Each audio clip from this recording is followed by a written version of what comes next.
पुनः स्वागत है आप सभी का। तो बच्चों, जैसा कि आप जानते हैं, use of be being been की सीरीज में हम अंतिम चरण में पार्ट 4 जो बीन का है, बीन का उपयोग हम कहाँ कहाँ करते हैं, इसके क्या कंसेप्ट हो सकते हैं।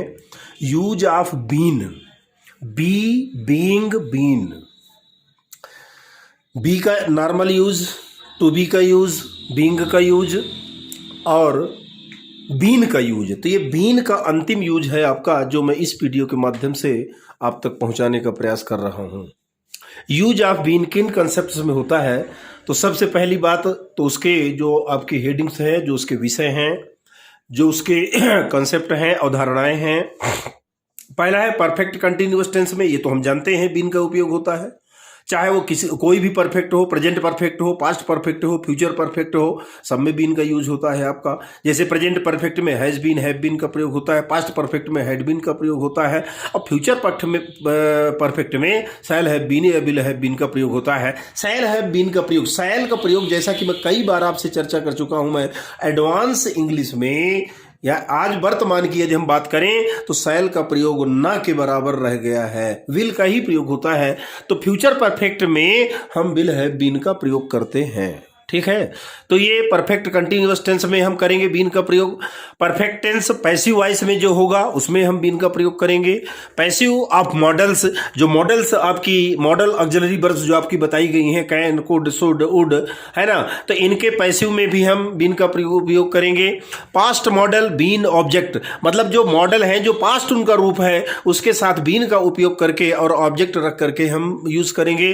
इसके बाद फिफ्थ नंबर, सिंस या फार का प्रयोग हम कहाँ करते हैं? तो परफेक्ट कंटिन्यूअस टेंस में करते हैं, तीनों में, present perfect continuous tense, past perfect continuous tense और फ्यूचर परफेक्ट कंटिन्यूअस टेंस में सिंस या फॉर का प्रयोग किया जाता है समय प्रदर्शित करने के लिए। और ये भी जानकारी आपको है, ये सिंस और फॉर का यूज में अलग वीडियो आपको क्रिएट करके दे चुका हूं, गया होगा या नहीं गया होगा तो जाएगा, उसको भी आप देख लेंगे कि सिंस का प्रयोग हम कहां करते हैं और फॉर का प्रयोग कहां करते हैं।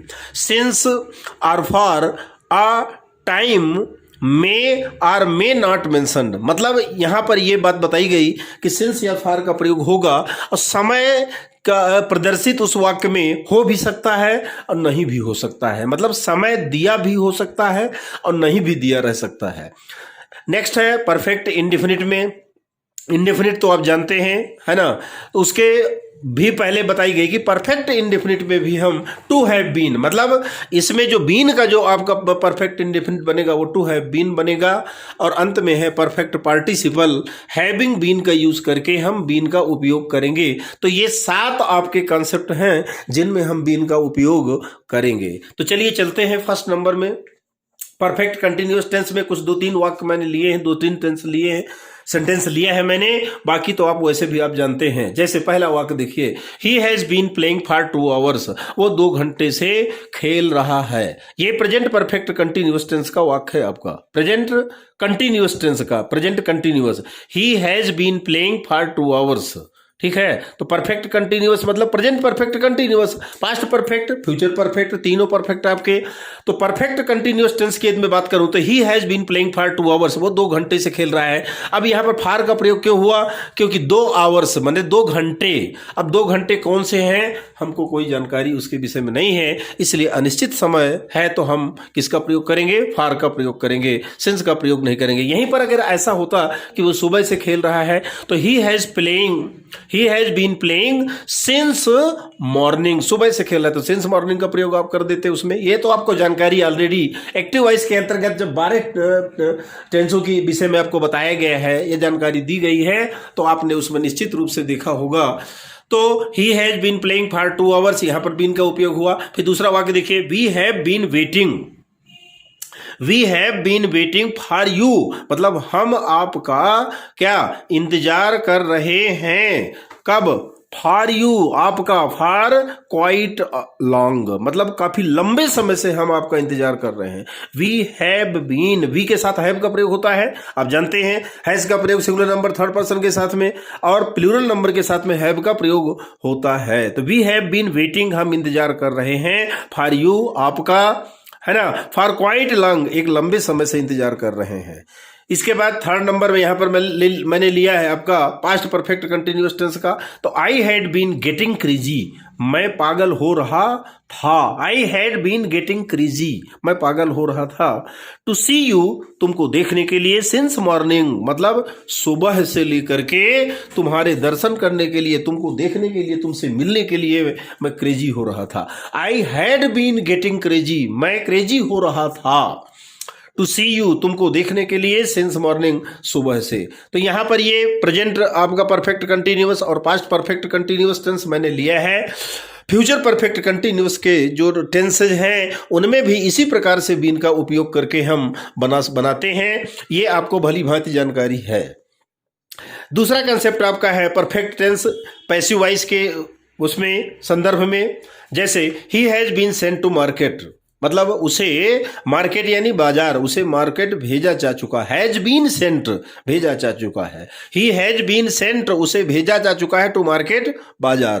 तो ये पैसिव वॉइस का भेजा जा चुका है, तो ये आपका पैसिव वॉइस का है, परफेक्ट टेंस है आपका। अब परफेक्ट टेंस मतलब वो प्रेजेंट परफेक्ट भी हो सकता है, पास्ट परफेक्ट भी हो सकता है और फ्यूचर परफेक्ट भी हो सकता है। तो he has been sent to market, उसे मार्केट भेजा जा चुका है। यू हैव बीन इंस्ट्रक्टेड, तुम्हें निर्देशित किया जा चुका है। To submit your project report, मतलब तुम्हारी प्रोजेक्ट रिपोर्ट सबमिट करने के लिए, जमा करने के लिए तुम्हें निर्देशित किया जा चुका है। He had been taught about it, he had been, ये तो पास्ट परफेक्ट है आपका, हैड बीन आप जानते हैं।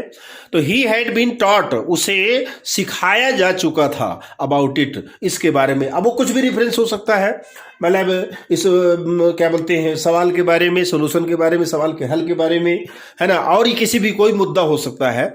ही had been taught, teach, teach माने होता है पढ़ाना या सिखाना, है ना, टीच मतलब पढ़ाना, तो उसे पढ़ाया जा चुका था। ठीक है, teach, taught, taught first second third form होते हैं। तो ही हैड बीन टॉट, उसे पढ़ाया जा चुका था, अबाउट इट, इसके बारे में। और इसके बाद माने फ्यूचर माने आपका जो परफेक्ट टेंस है उसका भी एक उदाहरण देखिए। Neha will have been selected, Neha क्या सेलेक्ट हो चुकी होगी। Neha will have been selected, Neha select हो चुकी होगी। When you call her tomorrow at this time, जब तुम इस समय उसको, कल जब तुम इस समय उसको कॉल करोगे, उसको फोन करोगे, तब तक नेहा सेलेक्ट हो चुकी होगी। Neha will have been selected, यहां पर भी बीन का प्रयोग हुआ है, आप देख सकते हैं, विल हैव बीन। तो Neha will have been selected. When, when माने जब, है ना। अब यहां पर थोड़ा सा आपको डाउट हो सकता है, Neha will have been selected, Neha select हो चुकी होगी, ठीक है। तो अब इसके बाद ये व्हेन के बाद you call, the you will call होना चाहिए। आपके मन में ऐसा डाउट हो सकता है, लेकिन ध्यान देने वाली बात ये है, Neha will have been selected ये मेन क्लॉज है, और व्हेन से जुड़ा हुआ जो क्लॉज होगा, ये देखिए, ये व्हेन, ये क्या है, सबऑर्डिनेट आपका कनेक्टर है, आपका ये सबऑर्डिनेट है आपका एक, ठीक है।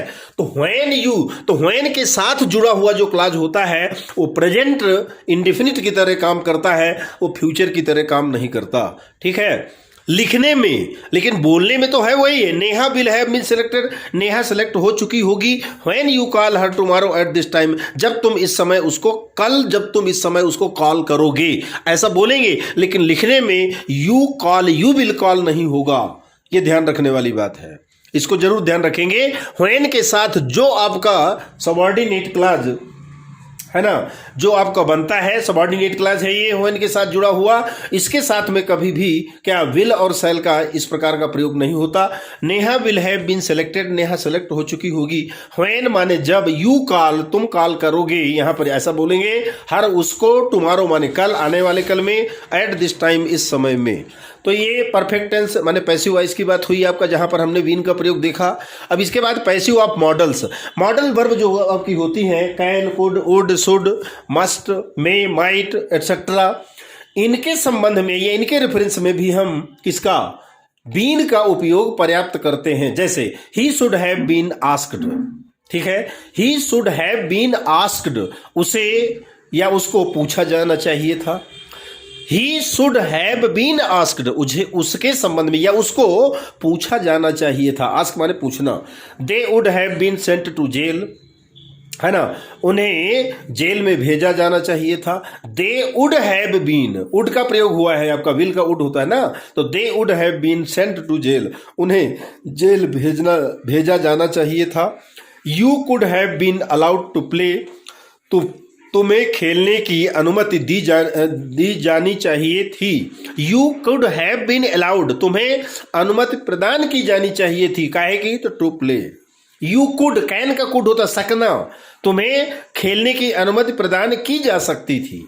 Robin must have been punished, Robin must, अब यहां पर देखिए मस्ट का प्रयोग हुआ है आपका ये, और मस्ट का प्रयोग आप जानते हैं कि अनिवार्यता के क्रम में होता है आपका 100%। तो Robin must have been punished माने रॉबिन को अवश्य पनिश किया जाना चाहिए था। फॉर दिस मिसचीफ, इस शरारत के लिए, मतलब वो किसी ऑफिस में काम करता है ना, उसको कुछ डॉक्यूमेंट्स दिए गए कि इनको आप संभाल के रखना, उसने बदमाशी की, शरारत की, और डॉक्यूमेंट्स उसमें काफ़ी कुछ मिस हो गए, तो उस गलती के लिए, उस मिसचीफ के लिए, उस शरारत के लिए उसको अवश्य पनिशमेंट मिलना चाहिए था। तो Robin must have been punished, Robin को उसकी गलती के लिए, उसकी शरारत के लिए, मिसचीफ के लिए अवश्य दंडित किया जाना चाहिए था।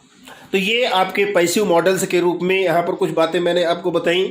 और अंत में फोर्थ नंबर में है पास्ट मॉडल, मॉडल का पास्ट रूप, उसमें बीन का प्रयोग किस प्रकार से करेंगे।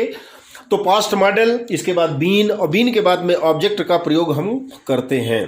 पहला वाक्य देखिए, he should have been at home, उसे घर पर होना चाहिए था। He should have been at home, उसे घर पर होना चाहिए था। ठीक है, यहां पर शुड हैव बीन, ये शुड सैल का शुड होता है। They would have been near Delhi, मतलब they would have been near Delhi, मतलब ये कंडीशनल सेंटेंस है आपका ये, है ना। They would have been near Delhi, वो दिल्ली के नजदीक होते। इफ के द्वारा देखिए ये जुड़ा हुआ है, तो इफ के द्वारा चूंकि मेन क्लॉज ये है और ये सबऑर्डिनेट क्लॉज है, तो इससे भी आप शुरू कर सकते हैं। If they had left early they would have been near Delhi, ये मतलब they would have been near Delhi, वो दिल्ली के नजदीक होते। If they had left early, यदि वे जल्दी निकले होते। इफ माने यदि, दे माने वे, हैड लेफ्ट, लीव लेफ्ट छोड़ना, मतलब जल्दी निकलना, यदि वे जल्दी निकले होते तो वो दिल्ली के नजदीक होते। They would have been near Delhi, वे दिल्ली के नजदीक होते यदि वे जल्दी निकलते। अगला है I could have been a doctor. Could ये सकने में है, सेकंड फॉर्म है, कैन का कुड होता है। तो आई कुड हैव बीन, क्योंकि हमारा स्ट्रक्चर ही है पास्ट, मॉडल का पास्ट रूप, इसके बाद बीन का प्रयोग और फिर ऑब्जेक्ट। तो I could have been a doctor, मैं एक डॉक्टर बन सकता था। I could have been a doctor, मैं एक डॉक्टर बन सकता था। और अंत में है Imran must have been the part of my cricket team, Imran को मेरी क्रिकेट टीम का एक पार्ट मतलब भाग अवश्य होना चाहिए था। इमरान नामक खिलाड़ी की बात की गई है इसमें, इमरान को मेरी क्रिकेट टीम का एक भाग अवश्य होना चाहिए था। क्यों? Because he plays better than anybody else, क्योंकि वो किसी अन्य खिलाड़ी की तुलना में, एनीबॉडी किसी भी अन्य खिलाड़ी की तुलना में बहुत अच्छा खेलता है। इमरान मस्ट जहां पर भी ये मॉडल का प्रयोग होता है तो आप मान लीजिए जैसे एक वाक्य छोटा सा बोले कि हमें अपने बड़ों की आज्ञा अवश्य माननी चाहिए, ऐसा वाक्य है आपका। तो we must obey our parents, we must obey our teachers.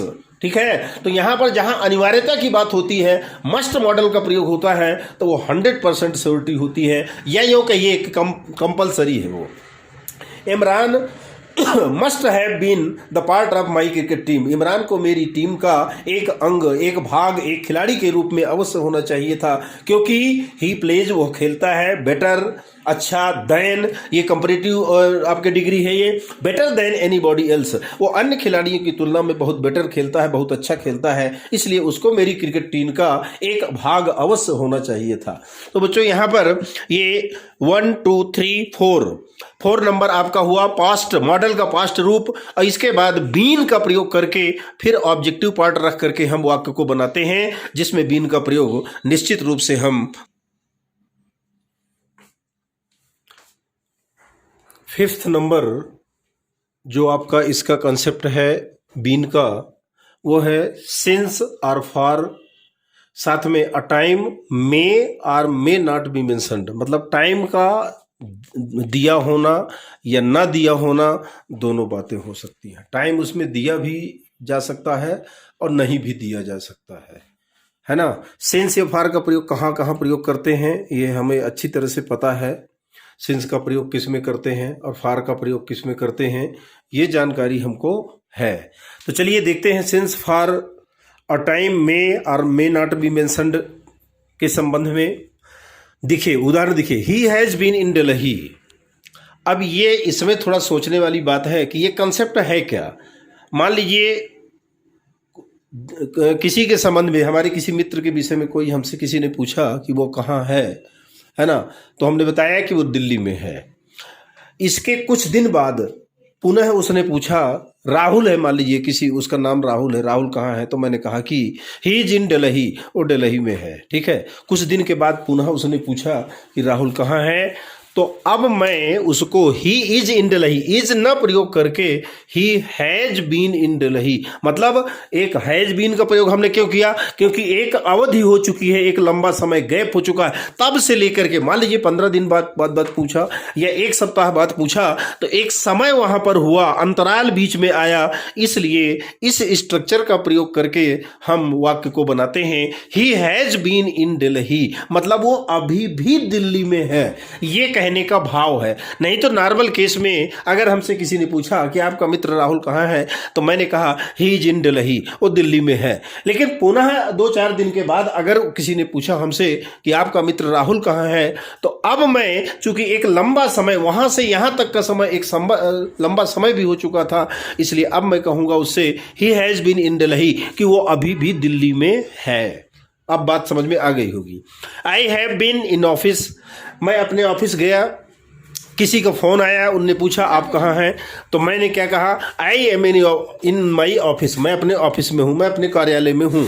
लेकिन 1 घंटे के बाद 2 घंटे के बाद पुनः उनका फ़ोन आया मेरे पास, आप कहाँ हैं, तो अब मैं I am in my office न कह करके अब मैं बोलूँगा I have been in office, जोर दे करके कि मैं अभी भी ऑफिस में हूँ। अब बात आपको समझ में आई होगी कि एक समय जब गुजर जाता है, समय बीत जाता है, बीत जाने के बाद जब वही बात रिपीट की जाती है, तो उसके लिए इस कंसेप्ट का प्रयोग करके हम बीन का प्रयोग करके वाक्यों को बनाते हैं। I have been in office, मैं अभी भी ऑफिस में हूं। नंबर 3 देखिए, हाउ हैव यू बीन। अब ये बताइए, हमसे जब कोई मिलता है, हमारे यार दोस्त मिलते हैं, तो हम कहते हैं हाउ आर यू, तो कहते हैं दैट्स फाइन, मैं बहुत अच्छा हूं।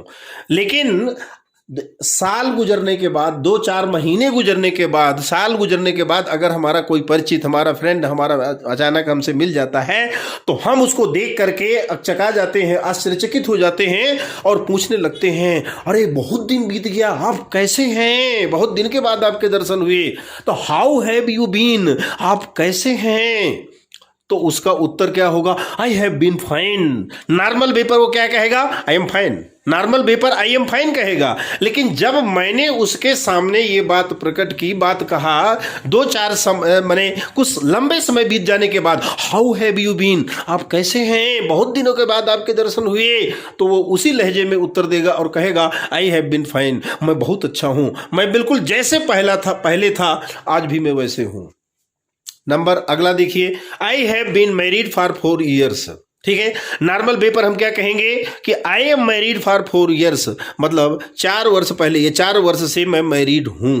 लेकिन यहां पर एक लंबा समय बीत जाने के बाद पुनः वही बात जब पूछी जाएगी, तो I have been married for 4 years, मतलब मैं 4 वर्ष से मैरिड हूं। एक समय अवधि, लंबी समय अवधि बीत जाने के बाद जब वही बात रिपीट की जाती है, तो उसके लिए हैव बीन का प्रयोग किया जाता है। ठीक है, अगला देखिए, he has been in that school as a principal. ठीक, एक व्यक्ति हैं जो कि किसी विद्यालय में प्रिंसिपल के पद पर हैं। किसी ने पूछा विद्यालय में आप कहाँ हैं, तो विद्यालय में हूँ, प्रिंसिपल के पद में हूँ। कुछ लंबे समय बीत जाने के बाद भी वो वहीं उसी स्कूल में प्रिंसिपल, एक लंबा समय बीत गया, वहीं विद्यालय में प्रिंसिपल है, तो he has been in that school, वो अभी भी उसी स्कूल में प्रिंसिपल के पद पर हैं। He has been in that school, उसी पर्टिकुलर स्कूल में वो अभी भी क्या है, प्रिंसिपल के पद पर हैं। तो ये तो हुआ सिंस फॉर का प्रयोग, है ना।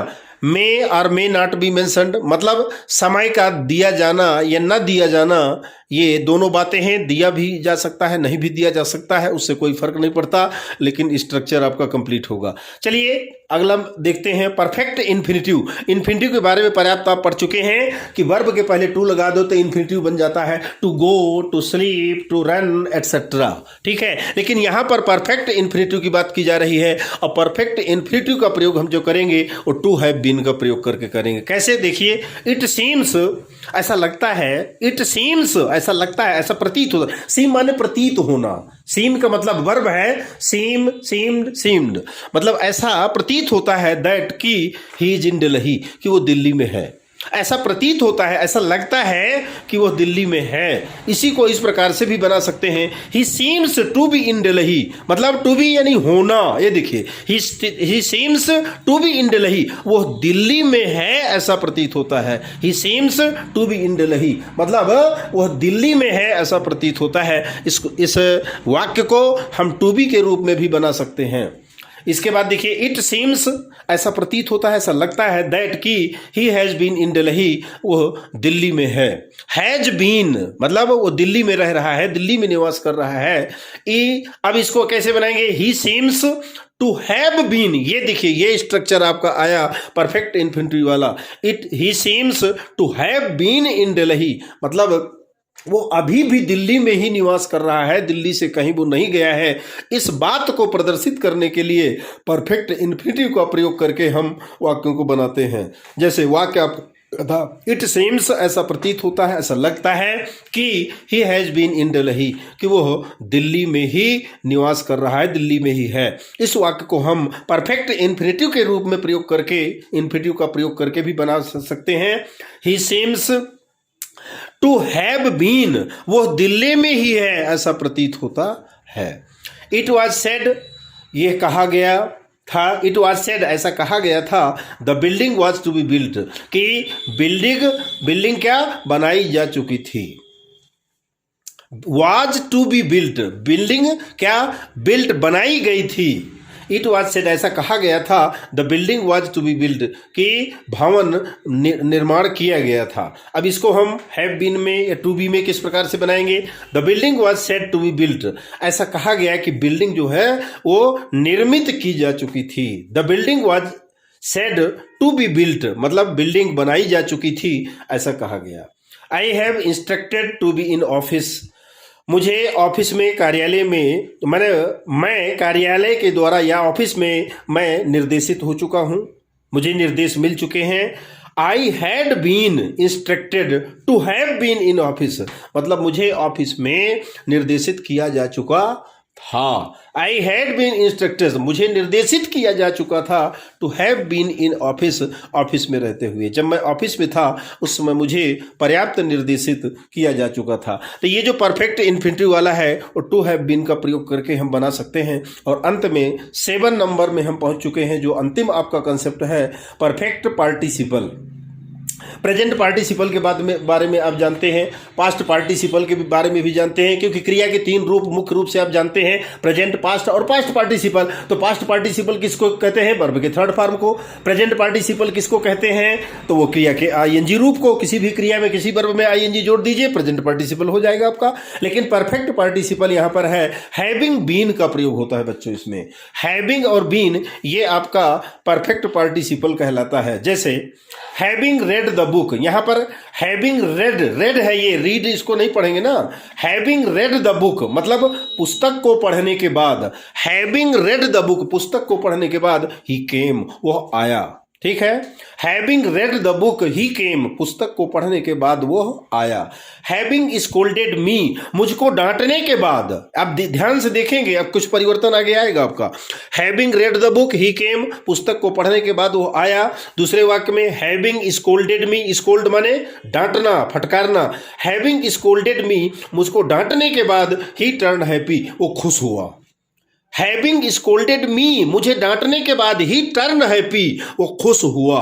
अब आगे वाक्य में देखिए, हैविंग बीन स्कोल्डेड, अब ये देखिए अंतर पड़ा आपका ना, ये यहां पर आपका परफेक्ट पार्टिसिपल हो गया आपका। देख लीजिए, having scolded me having been scolded, तो यहां पर क्या है, वहां पर सेकंड वाले वाक्य में किसी के माने वह व्यक्ति किसी दूसरे व्यक्ति को माने किसी ने डांटा था, लेकिन यहां पर उसके ऊपर खुद डांट पड़ गई। हैविंग बीन स्कोल्डेड मतलब डांट खाने के बाद, यहां अर्थ परिवर्तन हो गया आपका। हैविंग स्कोल्डेड मी, मुझे डांटने के बाद, ही टर्न हैप्पी, वो खुश हुआ, लेकिन यहां पर इसका थर्ड में अर्थ होगा हैविंग बीन स्कोल्डेड, डांट खाने के बाद ही टर्न सैड, वो दुखी हुआ। ये लीजिए, ये देखिए कितना अंतर पड़ गया आपका। ये है परफेक्ट पार्टिसिपल का प्रयोग। हैविंग बीन स्कोल्डेड मी, मुझे डांटने के बाद, ही टर्न हैप्पी, वो खुश हुआ, लेकिन तीसरे में हैविंग बीन स्कोल्डेड, डांट खाने के बाद, मतलब जब स्वयं पर क्रिया अपने आप परफॉर्म होने लगती है, वहां पर ये हैविंग बीन का प्रयोग आपका हो जाता है। तो हैविंग बीन स्कोल्डेड, डांट खाने के बाद, ही टर्न सैड, वो दुखी हुआ। आगे देखिए, हैविंग बीन इल मतलब बीमार होने के बाद, मतलब बीमार होने के बाद, हैविंग बीन इल, यहां पर जो ये बीन है आपकी, है ना, तो ये ऑलरेडी मेन वर्ब के रूप में थर्ड फॉर्म के रूप में प्रयोग हुई है। जैसे ऊपर आप देखे हैं हैविंग रेड, तो यहां पर बी वाज बीन, ये बीन जो है ऑलरेडी आपकी थर्ड फॉर्म के रूप में है यहाँ, है ना। तो हैविंग बीन इल, बीमार होने के कारण, ये बीमार होने के बाद, ही साउंडेड लो। अब यहां ही साउंडेड, साउंड माने दिखना, है ना, प्रतीत होना, तो ही साउंडेड लो मतलब अब वो जो है उसकी जो साउंड है, उसकी आवाज है वो लो हो गई है, मतलब अब वो बहुत कम बोलने लगा है, लो हो गया, धीमा हो गया है। Having been in Dehradun, Dehradun में रहने के बाद, हैविंग बीन इन देहरादून, ठीक है, देहरादून में निवास करने के बाद, देहरादून में काफी समय बिताने के बाद, आई रियलाइज्ड, मैंने महसूस किया, how beautiful the city was, कि वो कितना सुंदर शहर था, है, ठीक है। Having been in Dehradun, Dehradun में निवास करने के बाद, आई रियलाइज्ड, मैंने महसूस किया, how beautiful the city was, कितनी सुंदर, कितना सुंदर शहर था। हैविंग बीन विद यू, आपके साथ रहने के बाद, हैविंग बीन विद यू आपके साथ रहने के बाद, आई कांट थिंक, मैं नहीं सोच सकता, ऑफ स्टेइंग, ठहरना, विद एनीवन एल्स, किसी दूसरे के साथ ठहरना। आपके साथ समय बिताने के बाद, आपके साथ रहने के बाद, मैं किसी दूसरे व्यक्ति या किसी तीसरे व्यक्ति के साथ रहना, ठहरना बिल्कुल पसंद नहीं करता, सोच भी नहीं सकता मैं। आपके साथ समय गुजारने के बाद अब मैं किसी अन्य व्यक्ति के साथ ठहरना, रुकना बिल्कुल क्या के बारे में सोच भी नहीं सकता। तो हैविंग बीन विद यू, आपके साथ निवास करने के बाद, आपके साथ ठहरने के बाद, आपके साथ रहने के बाद, आई कांट थिंक, मैं नहीं सोच सकता, आप स्टेइंग, ठहरना, विद एनीवन एल्स, किसी भी दूसरे के साथ निवास करना, रहना मैं बिल्कुल सोच नहीं सकता उसके बारे में। तो बच्चों यहां पर आपके यूज ऑफ बीन, जो बी वाज बीन, माने जिस सीरीज को हम लेकर के चले हैं, जिस मल्टीपर्पज वर्ब बी को लेकर के हम चले थे, वो आज उसका समापन इस चौथे वीडियो के अंतर्गत हो रहा है आपका, जिसमें बीन का प्रयोग मैंने 7 कॉन्सेप्ट के विषय में बताया, आपके सामने रखा। पहला है परफेक्ट कंटिन्यूअस टेंस में होता है, परफेक्ट टेंस पैसिव वॉइस में होता है, पैसिव ऑफ मॉडल्स में होता है, पास्ट मॉडल का पास्ट रूप उसमें बीन लगाकर ऑब्जेक्ट रख करके होता है, सिंस या फार के प्रयोग में भी होता है, और टाइम दिया भी जा सकता है, नहीं भी दिया जा सकता। परफेक्ट इन्फिनिटिव के रूप में इसका टू है बीन के रूप में प्रयोग होता है, और परफेक्ट पार्टिसिपल के रूप में हैविंग बीन का प्रयोग होता है। और इसमें सभी कंसेप्ट्स के विषय में मैंने 2-2, 4-4 एग्जाम्पल्स के माध्यम से बात को रखने का प्रयास किया है। निश्चित रूप से आपको कुछ न कुछ समझ में बात आई होगी, काफी कुछ समझ में आई होगी। नहीं है, देखिए है तो टफ आपका मैंने रेफरेंस, इसमें तो कोई दो राय नहीं है, लेकिन हम सीखेंगे कब सीखेंगे? अभी नहीं सीखेंगे तो कब सीखेंगे? यही तो उम्र है सीखने की। इसलिए ज्ञान कहीं से भी प्राप्त हो, उसको निश्चित रूप से स्वीकार करना चाहिए, और स्वीकार करने के उपरांत प्रैक्टिस का मन काम करना चाहिए। प्रैक्टिस निश्चित रूप से होनी चाहिए, कि विदाउट प्रैक्टिस कुछ नहीं होगा। इसीलिए तो कहा जाता है प्रैक्टिस मेक्स मैन परफेक्ट। व्यक्ति को परफेक्ट कौन बनाता है? व्यक्ति को परफेक्ट बनाता है प्रैक्टिस, अभ्यास। अभ्यास ही गुरु है। इसलिए अपनी नोटबुक में आप नोट डाउन इसको, इन चीजों को करेंगे, समझने का प्रयास करेंगे, और इसके बाद भी अगर कोई आपको डाउट लगता है, कोई कुछ कमजोरी लगती है, तो उसको आप स्वतंत्र हैं, अपनी कंप्लेन कर सकते हैं, अपने सुझाव दे सकते हैं, अपनी बात रख सकते हैं। आपकी उस डाउट्स को, आपके उन डाउट्स को निश्चित रूप से हम हर संभव प्रयास करेंगे कि दूर करें, पुनः बताने का प्रयास करेंगे निश्चित रूप से। तो इस उम्मीद के साथ कि आप इन सभी वीडियोस को ध्यानपूर्वक देखेंगे और अपनी कॉपी में लिखने का भी प्रयत्न करेंगे, इसी उम्मीद के साथ इस वीडियो को यहीं पर समाप्त करते हैं, जो मल्टीपर्पज वर्ब बी का था, जो कई भागों में आपको लगातार एक दो वीडियो आपके सामने रखे जाएंगे, आपको पेश किया जाएगा, प्रस्तुत किया जाएगा।